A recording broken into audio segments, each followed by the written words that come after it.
Ladies and gentlemen, welcome once again to the Duval Dive. Of course, I am Kyle Nash, a student of the game. I'm Travis Holmes with BigCatCountry.com. And you're listening to this thing on the Believe Podcast Network. Travis, I got to tell you, listen, you and I are family men. I don't think that's a secret. But how excited the Duval Devout must be to see that the Jags were able to keep the family together. Look at this, folks. I got to tell you this up front. And forget about the Cleveland Browns, who have their own family issues. Goodness gracious. Holy gosh. I don't even know what to do with that. But up to this point, and I was on other shows, Travis, that you may or may not have seen, with Mark Moses' show, shouts to Mark Moses, as well as the Earnestly Speaking podcast, where I said, until we know the outcome of the Buffalo Bills opening, we don't know what's going to happen with Grant Udinski. I think he comes back. We're getting pretty secure news about that. And, of course, Coach Campanelli appears to be doing the same. Travis seems convinced, if you saw the thumbnail that he very expertly built, stating we back. I'm going to go ahead and put the eye candy out here, the Jags PR tweet. Jacksonville Jaguars have announced offensive coordinator Grant Udinski and defensive coordinator Anthony Campanelli will remain with the team for the 2026 season. That's right, folks. The Arizona Cardinals were not able to draw. Campanelli away, and the excitement builds, and rightly so, in my opinion. Trav, let me get your opinion as a card-carrying member of the Duval Devout. I mean, it's been good, and it's a great situation for Jacksonville. It's like the best situation you could probably have for if you're a Jacksonville Jaguars fan, and if you're someone even in the Jacksonville Jaguars front office, because obviously I don't think very many people would have even expected these guys to like legitimately be front runners, like legitimately be finalists in this coaching cycle after the first season. Just going into this thing, you probably thought, if you're Liam Cohen, just putting yourself in his shoes, hey, now I'm going to have 2 years at least before losing someone. And I've been clear about this, saying this from day one, that I did not think that they were necessarily going to lose one of these guys throughout the process. And I won't lie to you guys. At one point, I was like, I might have to change my tune on this a little bit. I'm just being real about that. About Campanelli during the year, even if I remember correctly. Yeah, it was to a point where I was like, I've never seen an example outside of maybe the Baltimore Ravens, maybe the Pittsburgh Steelers, and then something that I never thought was going to happens, where the Baltimore Ravens and the Pittsburgh Steelers are both looking for coaches. And I'm like, oh, crap. That's a great point. What a wild year in the coaching market in general. What was it? 10 teams available? That's not a thing. On average, it's 6. Right. And then the dudes that move 10 teams. And then 2 of those teams are teams that you have seen in getting a guy with like 1 year of experience actually calling plays on defense, Mike Tomlin or something like that. And then you're like, well, maybe, I don't know, if he gets the right call with the right team, this might not be a good situation for Duval. And fortunately, it worked out. Like, I'll just be clear. And then everybody's been asking all the questions. Hey, what's happening with the front office? What's happening with the extensions, with all of this stuff? And I'm like, dude, they're obviously focusing on the staff first. Like, they're still very clear. They want to figure out what's going to happen with the staff. Is Campanelli still going to be in the building? What's happening with Grant? What's happening with run game coordinator, pass game coordinator, all these roles? Get the coaches in the building and then kind of hammer out those details of who they want to be there and how to make the numbers work and all of that. So we've had the extension. Like, now we can start having these extension conversations, restructure conversations, cap draft stuff, all of this, now that we can officially say who's going to be in the building, basically. Before we get into all of that breakdown, and we folks, we read your grab bag, we read your mailbag and all the things you sent in. There's a couple comments here I want to address.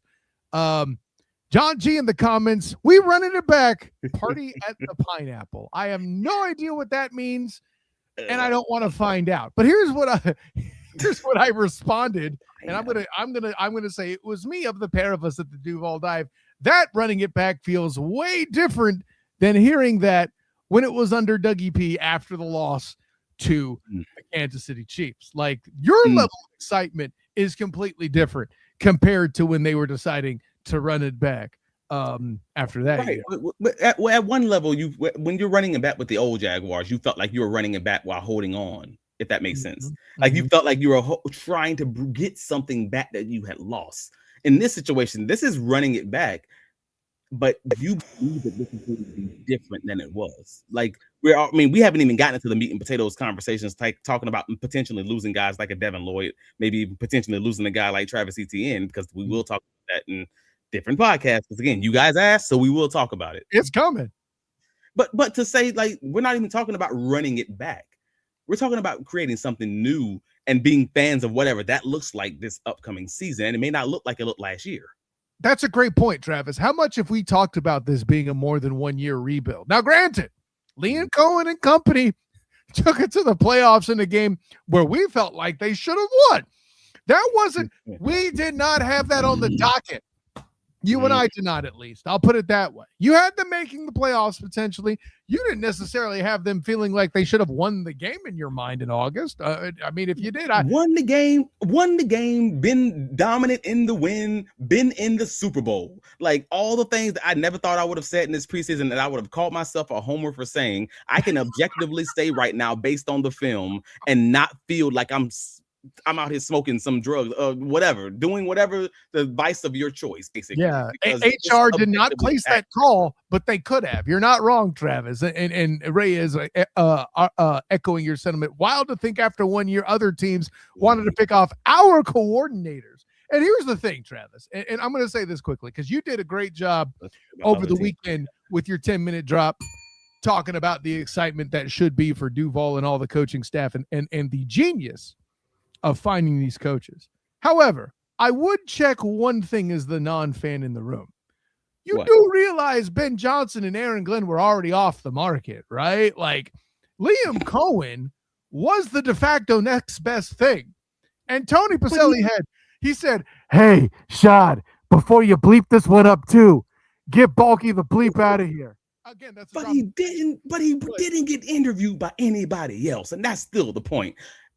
Grant Udinski got interviewed by more people than Liam Cohen. Think that through. And Liam Cohen actually had a resume of plays called at both in college and in the NFL. True. Like now, the word is out now. The word is out on this Sean McVay tree, and that teams are going to have to be a little bit extra aggressive. And that's why you see guys like Grant get those interviews that they're getting now, despite not having to call plays. It's because now everyone else kind of knows because the Jaguars did it a year in advance and it worked out beautifully. And that's kind of the point. And can we just talk about the dichotomy of how Jacksonville chose to handle this Udinski situation also? Because people aren't talking about that either, right? Like he was possibly going to be able to take the Buffalo Bills job. Like we know that didn't work out, but you compare that to how Tampa Bay handled Liam Cohen. Like Liam called plays in Tampa Bay, so that does change the math just a little bit, right? But overall, remember the Bucs, they blocked multiple interviews for Jacksonville, looking to hire guys like his position coaches that Cohen had previously worked with, and they gave Cohen a contract to be a top-paid offensive coordinator, but told him he couldn't take another head coaching interview.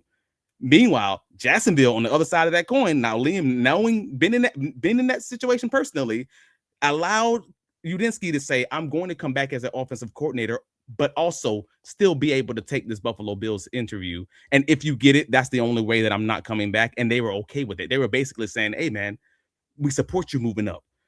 Take the interviews." And if you Grant Udinski, that's got to be a huge reminder of like, this is where I'm coming from. And this is kind of a situation I'm looking to go to. Like, you got to think that that's some kind of a small reminder does not just choose money just to land somewhere you don't belong, right? No, and I love that too. I'm not saying everything you said isn't correct because it is, but I think that says just as much about the Jags and Liam Cohen and that culture as it does about the situation that the Bucs were stuck in. I say stuck in. No, F it. I'm going to stay with that. Stuck in. They're still stuck in it. Exactly. With Todd Bowles as a non-play caller and a non-offensive coach. They were at the whim of Liam Cohen because he was the dude that made the parts move. And the Jags and Shad Khan particularly recognized that. Perhaps there was some fly-by-night things that took place regarding alleged doctor's appointments and not. I'm not going to touch that. But I am going to tell you that I still maintain that Littlefinger was let loose there, even though it wasn't the North, and sacrificed. I know it's unofficial, but I said what I said, Duval Divers. And let me throw this at you, too, because I am curious your response to this from John G in the comments. I wonder how much the success this year increased the heat on other coaches, meaning beyond coordinators. I think there are some coaches that got fired after what happened with the Jags. Otherwise, who otherwise would not have. Well, yeah. I mean, because these billionaires, as much as folks think billionaires are these really intelligent people, I'm not throwing shade. I'm just telling you, I don't know multiple billionaires. That's not factual. I know multiple millionaires though. I know multiple. I know very. I mean, again, you guys know my uncle was an agent. Like I know multiple NFL players. That I talk to these guys. I'm not trying to. That's not me like raving about who I know. It's not a humble brag or anything like that. It's simply to say I'm talking about people that I personally know, and I'm telling you, being a millionaire and being a billionaire does not make you intelligent. It can often mean that you're just smart enough to know where to get the answers, and you're smart enough to know when to follow trends. And it can be as simple as that. And sometimes they're dense enough to not do that what seems to be blatant. So I'm saying that in this situation to say, hey man, no, when I said the word is out, that's what I meant. Like it's hard to say objectively that this is not going to work with this Matt LaFleur, Kevin O'Connell, Liam Cohen, all those guys from that Sean McVay tree, because every offensive guy you put out there, it looks very much like this going to be successful. Like the defensive guys can be hit and miss generally from that McVay tree, but it seems very clear to me right now, like, hey, this is going to be good. And if you don't mind, can I just get to that Buffalo Bills fans? Real quick before you do, because we're going to get there. Yeah. The last comment I want to put in that speaks to your point, I think, very well. Chris Jags fan in the comments. Well, did Ben Johnson lose any of his stuff? No! Drop the mic, Chris. What a point by you. Okay, we can go ahead. We can get back. Oh, good question. I don't really even pay attention to the Bears to know if they lost any coaching staff losses. I sure haven't seen the headlines. I know that. But then again, all right, as much as we want to feel good about all of this, but the Bears lost they lost one assistant coach from the staff, I guess. So they did lose one person. That doesn't seem like anything of significance, but nevertheless, they did lose one. And the Jaguars lost two? Well, they were finalists for interviews in two, but they didn't lose them. So I want to be really be clear about this. But the one that the Jags did lose, were they head coaching candidates? That's my question. Oh well, of course not, man. But they weren't finalists. I just want to be clear. At the end of the day, it didn't happen. So we're waving our flags in the streets because something almost happened. Come on, man. I ain't trying to be that.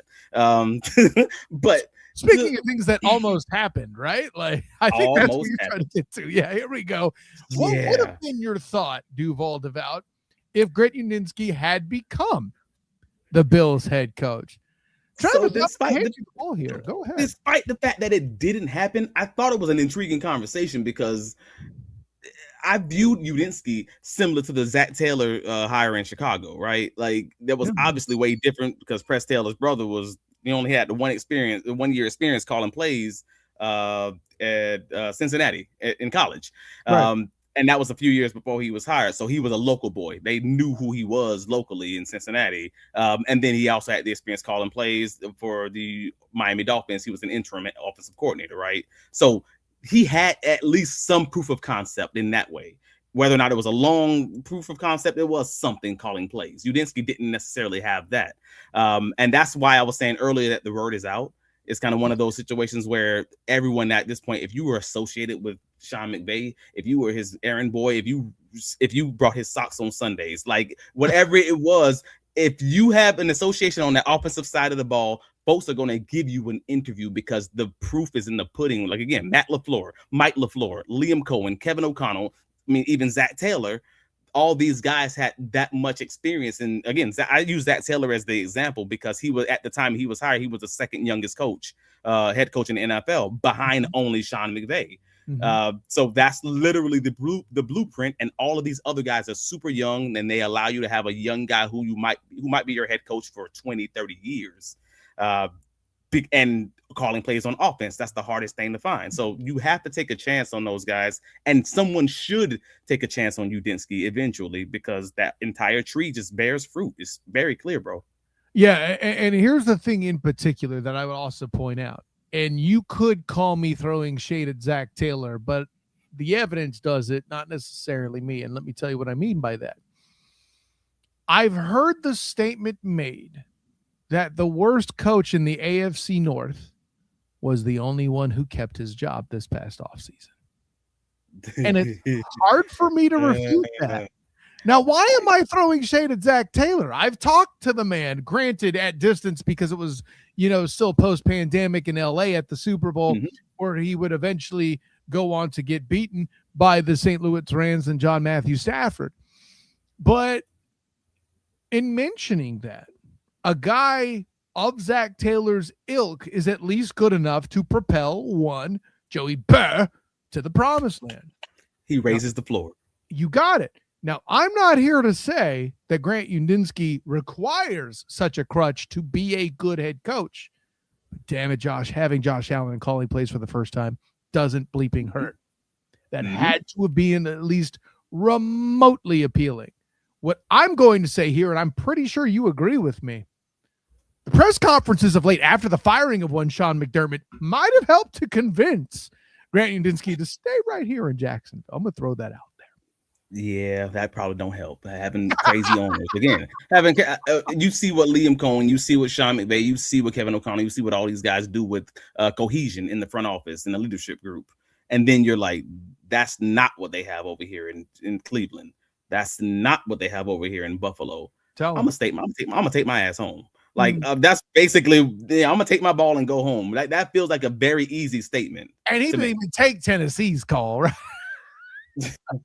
Yeah, so I mean, Matt LaFleur, Kevin O'Connell, Liam Cohen, those three guys have a 66% winning record, 132 and 69 and 1 as head coaches with 9 playoff appearances in 12 years. So if you're an NFL owner or GM, you've been desperate to have like sustained success, you're gonna have to make that risk. You're gonna have to hire that guy early. That's what it's gonna be. I appreciate you resisting the urge to say pause after mentioning 69 losses. Anyways, well, and that's also saw on the socials though. Like a lot of people were like questioning whether or not like Udinski was going to be like ready for the job. Like that's the big part. And I even thought the thoughts myself. I said it a few weeks back because he didn't want to keep on Jim Schwartz in the building in Cleveland. Now we saw how that hit the news today with Cleveland hiring Todd Monken, and now it sounds like Schwartz is wanting to get the hell out of Dodge and not wanting to stay there either way. But the rumor at the time was that Udinski wanted to hire Jaguars defensive line coach Matt Edwards. That was the reported name to watch. And I just wanted your thoughts on that. Like, he wanted to hire Matt Edwards over a dominant defensive coordinator as Jim Schwartz. Like, is that a red flag to you? Or is that just kind of like, hey, man, I want my guy? I'm in an odd place. Because even though he had a very awkward interaction with my guy, Jim Harbaugh, in what was referred to as the shakedown after one of their games where the handshake went awry for whatever reason, I am a guy who appreciates Jim Schwartz as a head coach. Do I think he's enough to dictate a deal? God, no. But, I'm wondering, here's let me go for here's the 4D chess that could be getting played. And of course it's the Browns. Okay. Of course there's no 4D chess. But I think putting Schwartz out there the way that they have, they can hide behind the fact of other franchises out there in the past, such as, I don't know, the Raiders were in that conversation at one point back when I forget the name of the guy before Lovie Smith in Houston. Levy, I think it was his name, Dave Levy, whatever. The punchline was, we all know that was a one-year hire, right? Gerard Mayo in New England, all these kinds of guys. You could hide behind Jim Schwartz because I believe the Browns, being tied to Watson, think there's a high likelihood, which no offense to my guys, the Barking Browns, who have named James Gladstone, Jimmy Stones, that we've adopted on the show. I got to give them their credit. But I think there's an element of that to be thought of, right? The one thing I think that the Haslams might be that devoted to over everything else, including the prowess of their team, Travis, is their image. And putting Jim Schwartz in position to take the air quotes blame makes sense from that petty point of view. Man, that's just a bad owner, bro. I mean, we can play 4D. Yeah, I know you did. We can play 4D chess if you want, but that's just a bad owner, and we know what Hey, give me a little credit. I went from 4D chess to petty. Like, come on, Jacksonville Jaguars fan for the last, I don't know, 25, 30 years, whatever it is, since 1995. I'm trying to get my math right. Then you already you know a thing or two because you've seen a thing or two. We are Jaguars fans. Like you know what this is. Like, bro, make Jags fans farmers. You know what bag because you've seen it. No, but now so our owner got right, and we are blessed and highly favored to be in that situation. But that was not always the case. And that's what that is in Cleveland right now. So shout out to to Udinski for making that right decision. That was unfortunate for Camp because I don't think he had the situation to that level. But with that's a big point for the future is like with the possibility of losing Camp and Udinski next year, Cohen now is obviously officially on notice, right? Like they're not only going to need a succession plan for the offensive side of the ball, but for the defense, because they're going to be losing those guys likely if they just have a remotely similar year next year. But also they're going to have the trickle down of the effect of losing the other guys below them, because again, if you're talking about maybe losing your defensive line coach to become a defensive coordinator under those guys if they leave, or you may lose other guys on the staff that are underneath that might get promoted to go to one of these squads. So that they now have another year to figure that out. But just know next year's Jacksonville Jaguars coaching roster and maybe the roster in general will not look like it looks right now, and that's part of the game, man. But hey, let me tell you this. How many times on this show, you and I both, Travis, at different junctures, granted, I think I'm a little bit louder about it because it involves the offensive line, but how many times have you and I both preached 2-year plan? Maybe it's possible Liam Cohen was expecting to lose these guys after 2 years. What about that? Good. That means that I expect to have success. You went full Donald Glover. Good. I love how you lean right into that ish, bro. Thank you. No, that means I expect to have success, and if I have success, then I'm gonna expect to lose these guys. So this is my plan, and this is probably why I hired some of the guys that I hired. Like maybe we'll talk about those guys in a second. But you mentioned offensive line. Well, before we get there, you know what we've done? My dude PJ Brown in the comments asked us, should I get ticks for next season? I think we've answered your question with all this conversation. Have we not, PJ? Especially with all the money you won. Shoot, dude, you can already afford the damn tickets. Why you bitch? Yeah, he's spending other people's money to get season tickets. What are we talking about? You already know the answer. Thank you. Anyways, Robert mentions the Bengals just need a good GM and owner. Yeah, that's all. Jesus. Let me find that under the couch real quick. The Jags, Chris Jags fan says, should be a good year. Last year, I don't think we even had a head coach at this time. You might be right. I don't have the timeline. We did not. I believe it was like February 6th. Oh no, that might have been the defensive court. No, that might have been the last guy. I believe Milas was hired around February 6th, if I remember correctly. I'm trying to remember, but I was writing it down recently, so I was just trying to remember. Like, I don't remember the date that Liam Cohen was hired, but it was close to this time frame, basically. Shouts to friend of the show, Mike Clinton throwing in a Duval, of course. Reyes in the comments. January 24th.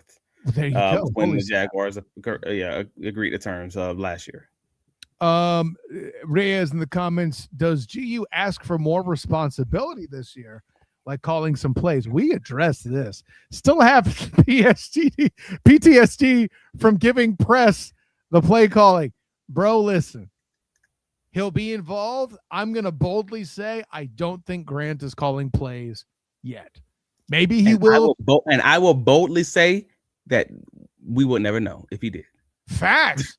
But I'm going to think it's going to be one of those things. When they announce it, you'll know what happened. Like kind of some of these things were in preseason games. Oh, yeah, why let's so call the 2 plays during this game. You know, that kind of thing, right? Right. It'll be like after a game, you'll be like, and just so you know, Grant actually called the last. Grant actually called that last drive. Yeah, we won. Mm-hmm. Yeah, it's fine. Y'all can calm down. Oh man. And Reyes is very careful to mention, and I want to do the same. Want to be clear, I don't think Grant Udinski is anything like Press Taylor. No, we don't either.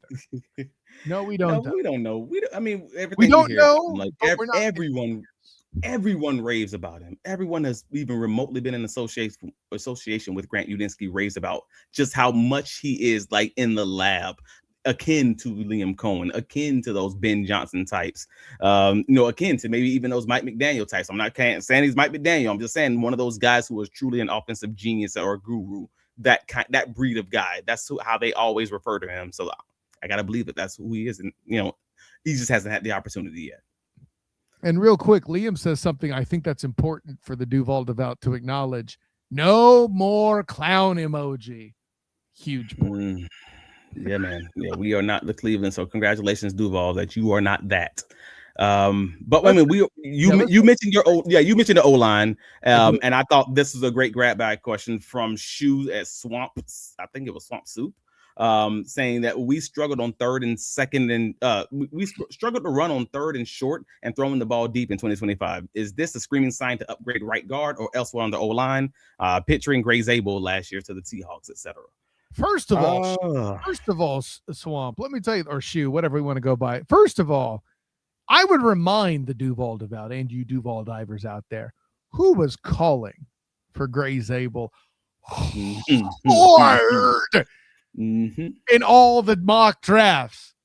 He has two thumbs and really good hair, and Travis is wearing a hat so you can't see his, so it has to be me. Okay. Yeah, I was also calling for him, but maybe not as hard as you were. Like you were on board. Granted, not as hard as you were calling for Jared Verse, but that's a separate conversation. But again, I know. Yeah, but now that the Jaguars have actually hired a run game coordinator, it's another piece to that offensive line conversation. I mean, check out the Jacksonville Jaguars 2026 coaching staff tracker on BigCatCountry.com. We got you covered. Shameless plug for the win, baby. I love it. We had you covered when it was just a rumor. Now it's official. As of today, the team actually announced it. But Brian Picucci. Picucci. I'm gonna say Picucci. And former Tampa Bay Buccaneers offensive line coach. He's joining the Jaguars as our run game coordinator in 2026. And that's 1 year after the Jaguars were blocked from interviewing him last year. Again, they hating asses. Did not allow Jaguars to interview him because they were trying to be petty, and that's what God don't like ugly. And now all of a sudden that whole staff then crumbled and everything else, and now they allowed the Jaguars to interview him now because they hired Zach Robinson. Tampa Bay Buccaneers hired Zach Robinson, and he's going to bring in his own guys in Tampa Bay. So that allowed Jacksonville to now be able to have Brian on staff this coming season as the run game coordinator. And if something were to change in the future, maybe that's another guy who can then be promoted next year. That's kind of what I was talking about, those succession plans. Brian worked with Cohen in Tampa. He worked with him at the University of Kentucky, and he even coached Liam while they were at the University of Massachusetts. So, it's obviously a great hire, and it's one of his guys who's now going to be in the fold in Jacksonville. And I would add this, right? You took the question. The element I would think that is more important even than guard, because I think Wyatt Milam is going to develop, if Patrick McCarry stays around and stays healthy, that's an interesting thing to watch. I think he got a bad rap with that as injured as he was. But folks, he was injured. Yeah. Folks, the thing we got to watch very closely is Cole Van Lanen. He comes back, stays healthy.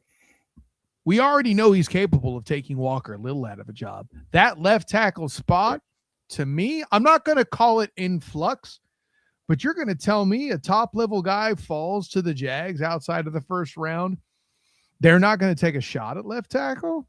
That's hard. You're saying that Cole Van Lanen might be good enough to be your guy, but he's not good enough to stop you from bringing in another guy to push the whole offensive line and just be better.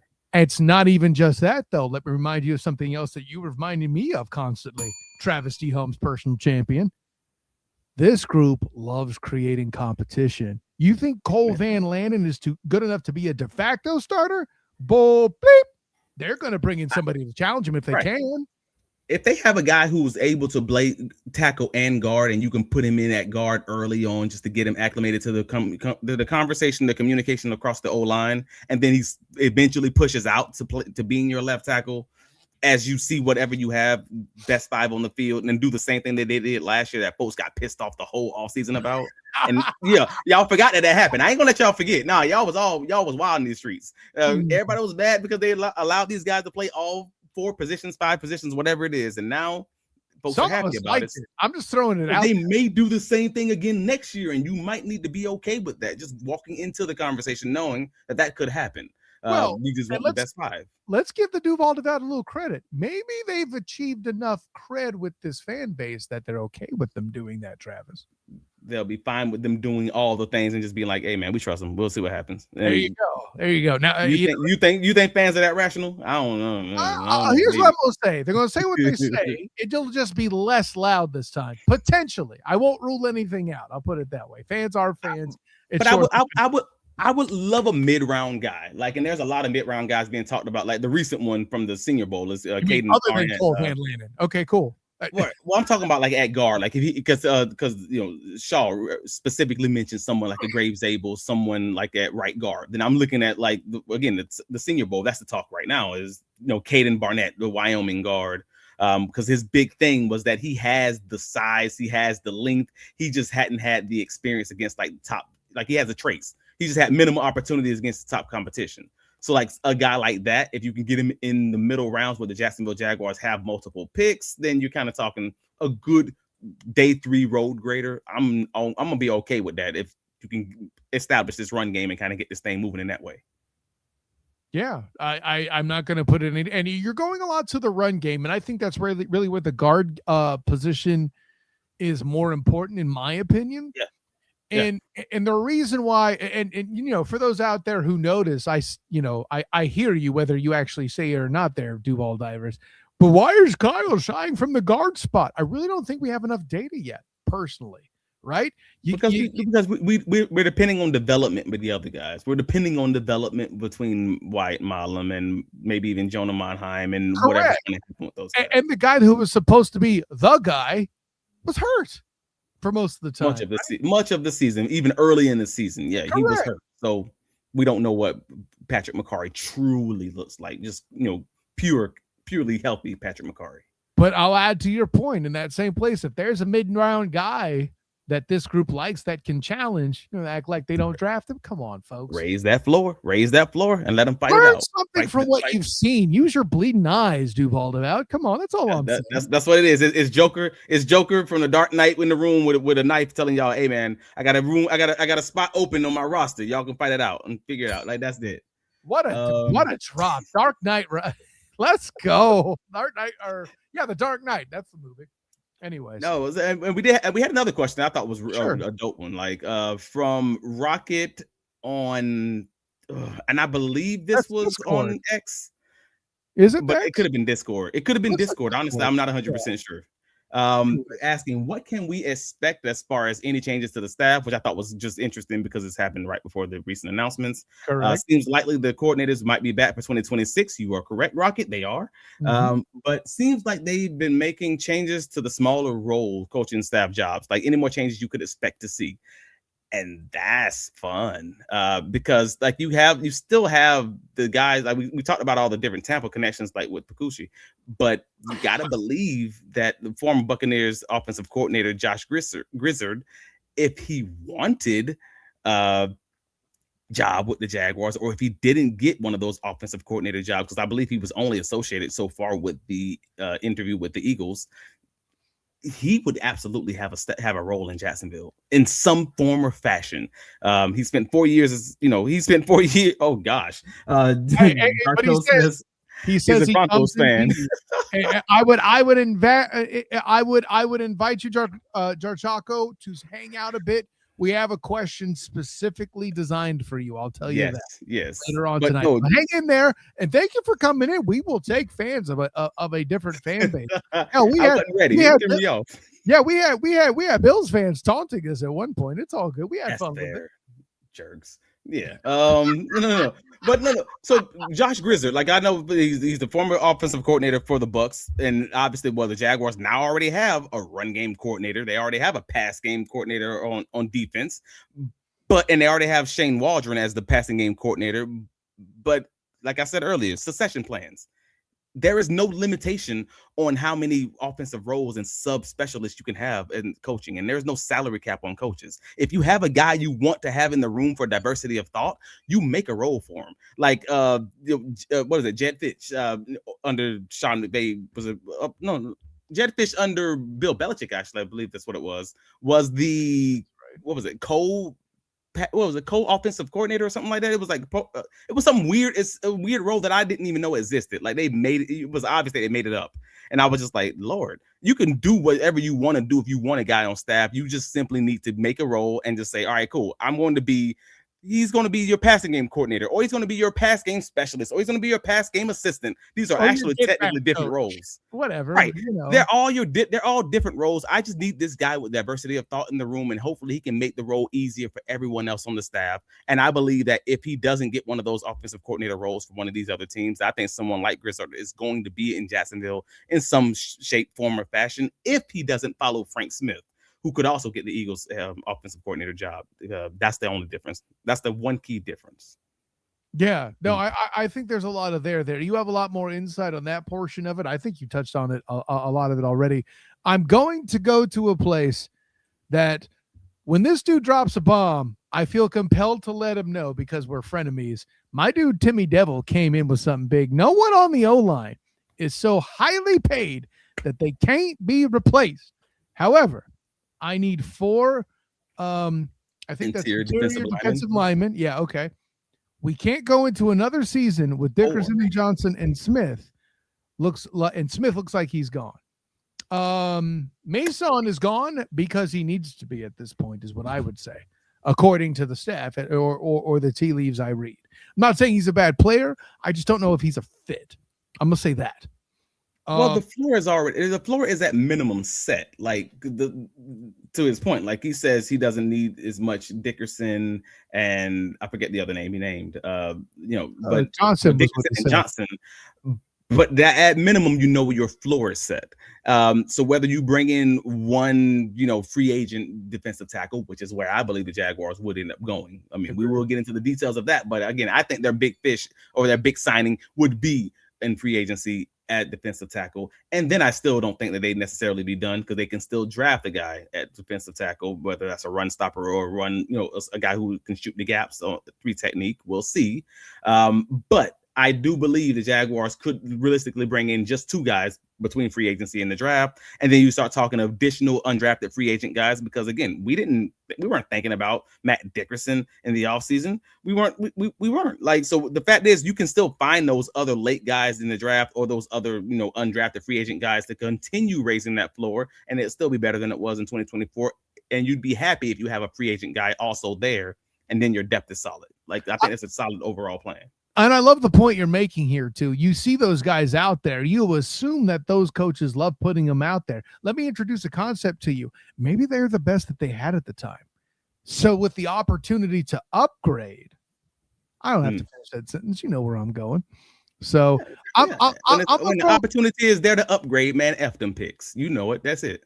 F them picks is super great. I listen, you leaned in with a James Gladstone quote. I'm going to meet you with this one. Hey, one of the trademarks of our leadership group is that when there's an opportunity to be bold, we won't flinch. With those 2 things combined, we got to talk about that Friday, because there's another question that was in the grab bag that you just reminded me about, and I'm excited to talk about. But I'm not even gonna spoil it. I'm not even gonna spoil it. But that comment just reminded me about it, and I'm like, dang, we gotta get. I'm gonna call an audible on you here. I'm gonna pull out what would have been our last topic and pull it now, since we have a Denver fan in the building, and I think this speaks to him here. A new fan in Jar Chaco comes in the room. We'll hope to keep you in the room with a word from one of our biggest fans here on the Duval Dive, Radius. Radius Johansson comes in from Blue Sky. This feels like a moot point now. So by way of a replacement, do you think bad weather games add a chaotic element of fun to the season, or do you think it ruins the spectacle? Would you favor more dome games, or do you like the added variability provided by the weather? Travis, I'm going to go to you first. Man, I enjoy this one. And shout out Radius. I know he's asleep right now over in the UK, but he's going to love hearing it on the podcast, which you can check out on Spotify and all your podcatchers. That's it. In the regular season, I actually prefer the variability. I actually think most NFL conferences, most NFL teams are built around the division that they're in, and most of the divisions are all regional. So what one team is dealing with weather-wise, most teams are dealing with. So you're building this thing to make the playoffs, to beat up on your division, to beat up on your region. So I think I'm in general agreement. As long as one team is dealing with this, the rest of y'all dealing with this, it's cool. It's all level. It sucks when it's one team that has a dome and the rest of them are outside, and then it's like that whole piece. And I hate it for the playoffs. And to the Denver fan that's in the chat, I'm sorry, bro. Like, that's where it sucks when you have a game that's in the snow and one team is obviously better passing the ball than the other team, but the other team is better at running the ball. But now it's a snow game, so that passing attack is already going to be muted, and that team is now going to be a little bit more deficient in this game, and it makes the competitive advantage unbalanced. But that's the good part of the NFL, though, is the best team don't always win. This ain't a series. This ain't like the MLB. This ain't like the this ain't like the the NBA, where it's just a best of series where the best team would generally win more often than not. This is, hey man, on this Sunday when you had a hurricane weather or you had snowy blizzard, what were you the best team on the field? And that sucks sometimes, but it also makes this thing a wild thing to watch and be a fan of, because the best team don't always win because of circumstances. So here's a couple things too I would bring to the fold. First of all, let me show my credentials again as an offensive lineman. If you think I'm in a position to dislike bad, but rather you're wrong. Even in the contact flag league that the champion here, Travis D. Holmes, played with me, the reason why I call him champion is because I won a championship with him as a teammate. He will tell you that there are rain games where my team dominated running because I made sure we could run the damn ball personally. That's a separate conversation. I'm just telling you my biases as an offensive lineman. Here's what I'm getting to, Travis. We learned this past weekend. I'm sorry, Jar Chaco. I'm going to say something to offend your coach. We learned this past weekend who built their legacy in outside stadiums and who built their legacy in a dome. I had family, or more correctly, my mom had family friends from Appleton, Wisconsin in town who drove down from there. And they delayed their trip from here, Orlando, Florida, back north because there was national news of snow and blizzard coming. One team prepared, the other didn't. It just so happened to ironically be the road team who, had they hosted, had even worse conditions. So that's the only reason we're actually having this conversation, in my opinion. It's not the only reason. The other reason was, and I think this leads to Travis's point, the absolute whiteout on TV that you couldn't see a damn thing in the actual broadcast itself. Jim Nantz, a guy veteran for years broadcasting football, throwing his hands in the air. I can't see where the ball is. Okay. That's all the things we're talking about with this. You don't take that away, because what this weather actually does is show teams that can win more than one way. And that's what I want my champion to be. But Duval, how dare you come at me trying to tell me you hate snow games, where all of you know for a bleeding fact in the early season, you love having New England or northern teams here in town in the blazing heat. You too have advantage. Granted, it's not bad weather. They don't use that phrase, but it's awesome heat weather that's supposed to give you the advantage. You can't have that ish both ways. That's all. But no, that, I don't know about that one, bro. Like, come on, the heat is different. It can make guys wilt. Don't get me wrong, but used to it, quote unquote, is a different thing. Because I don't know that necessarily Florida people are, quote, used to it, if that makes sense. Like, it is still different. This heat that we getting recently, like, it's like, nah, man, when you get it, it's rough for everybody. And that's where I'm like, it's not the same competitive advantage as a snow game. And water bottles are freezing when you take them out of the fridge. I get it. It also does impact everybody, but I'm just saying it is a different type of competitive advantage overall. Correct. That's kind of what I'm hinting at. And again, I played up in Michigan. I played both in Florida, UCF, and at Northern Michigan. You qualified, correct? I can talk about both times, and I'm saying this is different. And I think I was reasonably used to both, but one of them is much more of a significant competitive advantage, and it just mutes the other one's ability to throw the ball. Then you're probably going to win if you're a more dominant team that was built for this. Well, hold on. So you're talking about throwing the ball. That's where you got it all wrong. If you got me and you're knocking MFers out the way, you going where the MFers ain't at. To quote our dude. Yeah. The team from up north in the snow, they're gonna be built for all that though. The team from down south might be a little faster, like your Miami Dolphins or whatever else, and they might be able to run the ball reasonably. And they may just have guys who aren't used to it. Like you aren't used to the snow, aren't used to that cold in that way. And you're going to have to figure that out on the fly. And that was actually a concern of mine. I said that early on when I wanted the Jaguars to have the number 1 seed, because I said, I don't want to get up to New England or Denver or wherever, and there's a snowstorm. And that's when I find out exactly what I have on this roster as far as the guys who are used to playing in the snow, because that's a weird time to figure that out. And you won't know unless you're there for the whole week practicing. And that's just one more thing to kind of have to be a champion of or get over on. Well, and the comments so far seem to favor you. The dome teams should have secured home field advantage throughout. If they don't, that's on them. Oh wait, he's siding with me. Hey, if you're a dome team, I'm siding with him. Yeah. No. But he's agreeing with me actually.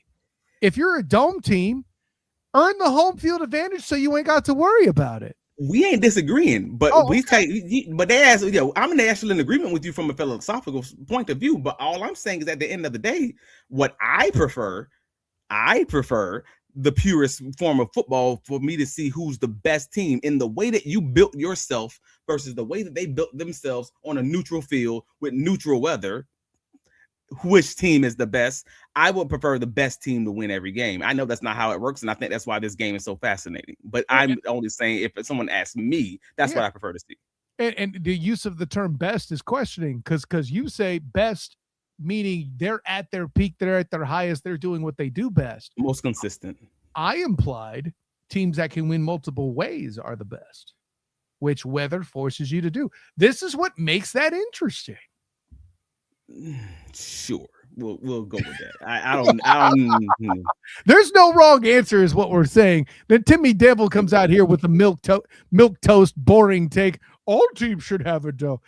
Shouts to you, Timmy. I had to talk some trash. All teams should have a dome. Who are you? No.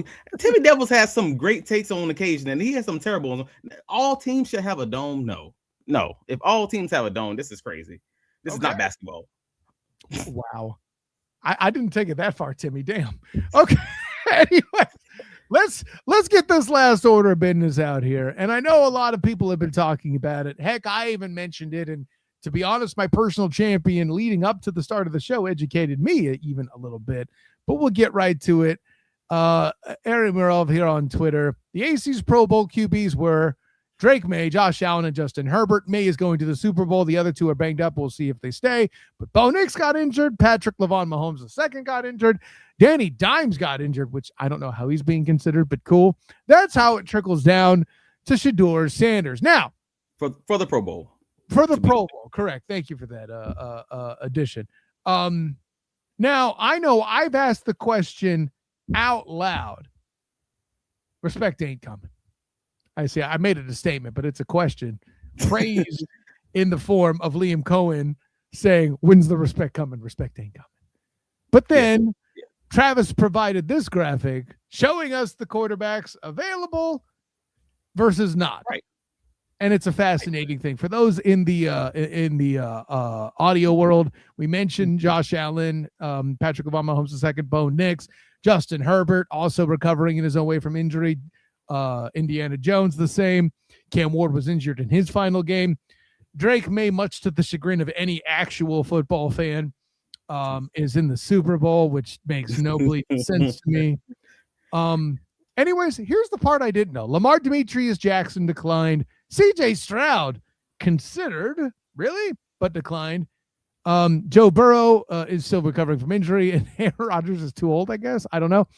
But Trevor Lawrence also declined. I don't know that I knew about that. Travis.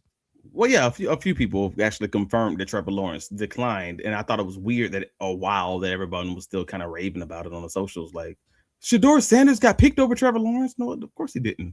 And anybody with a brain would obviously assume, no, he obviously declined. We just waiting for the official confirmation. And you've now probably seen it by the time this podcast is aired. I know News4Jax already reported it in one of their articles.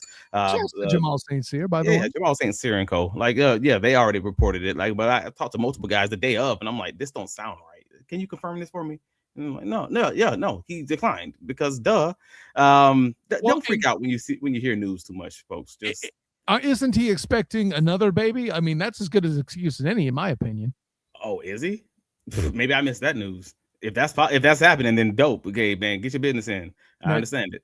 Pause. So no pause at all. No, get to work. Get your off season. Pause free. Here we go. Perfect.